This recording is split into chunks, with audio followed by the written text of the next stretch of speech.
ఏపీలో కూటమి ప్రభుత్వం అధికారంలోకి వచ్చి 6 నెలలు గడుస్తున్న మేనిఫెస్టోలో ఇచ్చిన హామీల్ని అమలు చేయకుండా నిర్లక్ష్యంగా వ్యవహరిస్తున్నారంటూ వైసీపీ అధినేత వైఎస్ జగన్ సీఎం చంద్రబాబు నాయుడును ఘాటుగా ప్రశ్నించారు. కూటమి ప్రభుత్వం హామీల అమలులో అలసత్వం, నిర్లక్ష్యం, ఎగవేత ధోరణి ప్రదర్శిస్తుందని, గత వైసీపీ ప్రభుత్వం అమలు చేసిన పలు హామీలు, వాటిని పెంచిస్తామంటూ చంద్రబాబు ఇచ్చిన హామీలు, వాటిని అమలు చేయకుండా ఆలస్యం చేస్తున్న తీరును టార్గెట్ చేస్తూ ఎక్స్లో జగన్ సుదీర్ఘ పోస్ట్ పెట్టారు. ఇక ఆ పోస్ట్లో పాయింట్స్ ఏంటో మనం తెలుసుకుందాం. పాయింట్ నంబర్ 1, చంద్రబాబు గారు ప్రజలకిచ్చిన వాగ్దానాలపై ఇంతటి బరితెగింప, మేనిఫెస్టోపై ఇంతటి తేలికతనమా? ప్రజలకిచ్చిన మాటను అమలు చేయకుండా టేక్ ఇట్ గ్రాంటెడ్గా తీసుకుంటారా?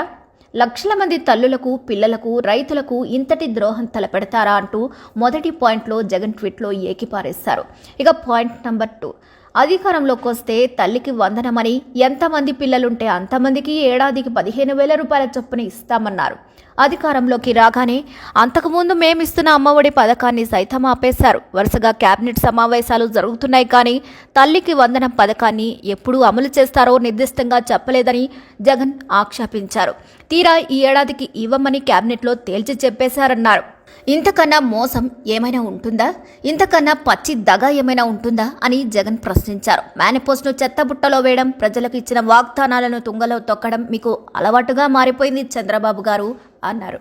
ఇక పాయింట్ నంబర్ 3, చంద్రబాబు గారు ఎన్నికల వేళ మీరు, మీ కూటమి నాయకులు రాష్ట్రంలోని ప్రతి చోట తల్లికి వందనంపై చేసిన ప్రచారం అంతా ఇంత కాదు. ఇంటింటికి తిరిగి కనిపించిన ప్రతి పిల్లాడిని పట్టుకొని నీకు 15,000 రూపాయలు, నీకు 15,000 రూపాయలు, నీకు 15,000 రూపాయలు అన్నారు. ఇద్దరుంటే 30,000 ఇస్తామన్నారు, ముగ్గురుంటే 45,000 ఇస్తామన్నారు, నలుగురుంటే 60,000 ఇస్తామన్నారు. ప్రజలకు మీరు చేసిన వాగ్దానం, మీరు చెప్పిన మాటలు ఆడియో, వీడియోల రూపంలో సాక్ష్యాధారాలుగా ప్రతి ఒక్కరి సెల్ ఫోన్లో ఉన్నాయి. వైసీపీ హయాంలో 44.48 లక్షల మంది తల్లులకు, దాదాపు 84 లక్షల మంది పిల్లలకు 26,067 కోట్లను మేము అందించాం. అత్యంత విజయవంతంగా అమలు చేసిన అమ్మఒడిని ఆపేసినా మీరిస్తామన్న పథకం వస్తుందేమోనని బడికి వెళ్లే ఆ పిల్లలు, వారి తల్లులు ఈ 7-8 నెలల నుంచి ఎదురు చూస్తూనే ఉన్నారు.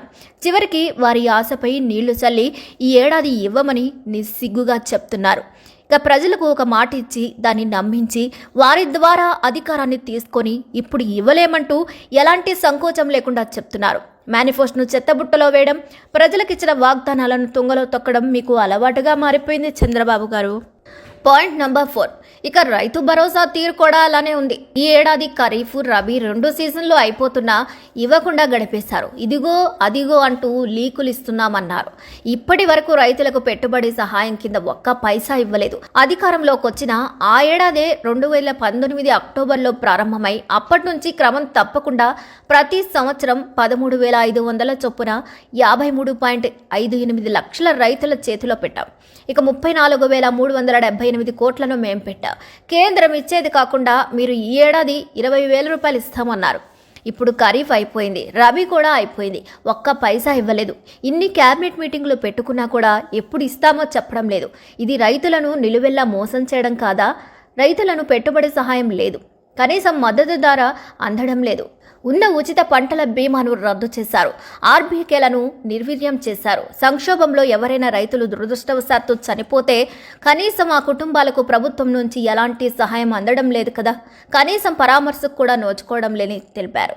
ఇక పాయింట్ నంబర్ 5, ప్రతి పిల్లాడికి 15,000 రూపాయల చొప్పున ఎంతమంది పిల్లలుంటే అంతమందికి అన్న తల్లికి వందనమైన మోసమే కదా. రైతులకు పెట్టుబడి సహాయంగా 20,000 ఇస్తామన్నది మోసమే. 18 ఏళ్లు నిండిన ప్రతి మహిళకు 18,000 రూపాయలైనా మోసమే. నిరుద్యోగ భృతి కింద ప్రతి పిల్లాడికి 36,000 ఇస్తానన్నారు, అది మోసమే. 50 సంవత్సరాలు నిండిన ప్రతి అక్కకు 48,000 ఇస్తామన్నారు, అయినా మోసమే. ఇంటింటికి సేవలందిస్తూ మంచికి అర్థం చెప్పిన వాలంటీర్లకు మీరు చేసింది మోసమే.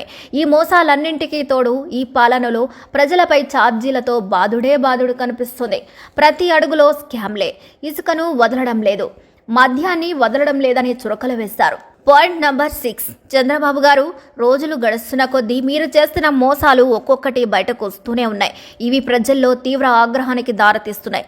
ఒక బాధ్యతాయుతమైన ప్రతిపక్షంగా వైఎస్ఆర్ కాంగ్రెస్ పార్టీ ప్రజల పక్షాన నిలబడి వారి గొంతుకపై నిలుస్తుంది. ప్రజలకిచ్చిన వాగ్దానాలను అమలు కోరి వారి తరపున నిలబడుతుందని హెచ్చరించారు మాజీ సీఎం వైఎస్ జగన్. ఇక ఇలా జగన్ కూటమి ప్రభుత్వంపై విరుచుకుపడ్డారు. కూటమి ప్రభుత్వం అధికారంలోకి వచ్చి 6 నెలలు గడుస్తున్న మేనిఫెస్టోలో ఇచ్చిన హామీల్ని అమలు చేయకుండా నిర్లక్ష్యంగా వ్యవహరిస్తోందని, చంద్రబాబు పాలనలో ప్రతి అడుగులోనూ స్కామ్ లేనని, ఇసుకను వదలడం లేదని, మద్యాన్ని వదలడం లేదని పోస్టులో విమర్శించారు.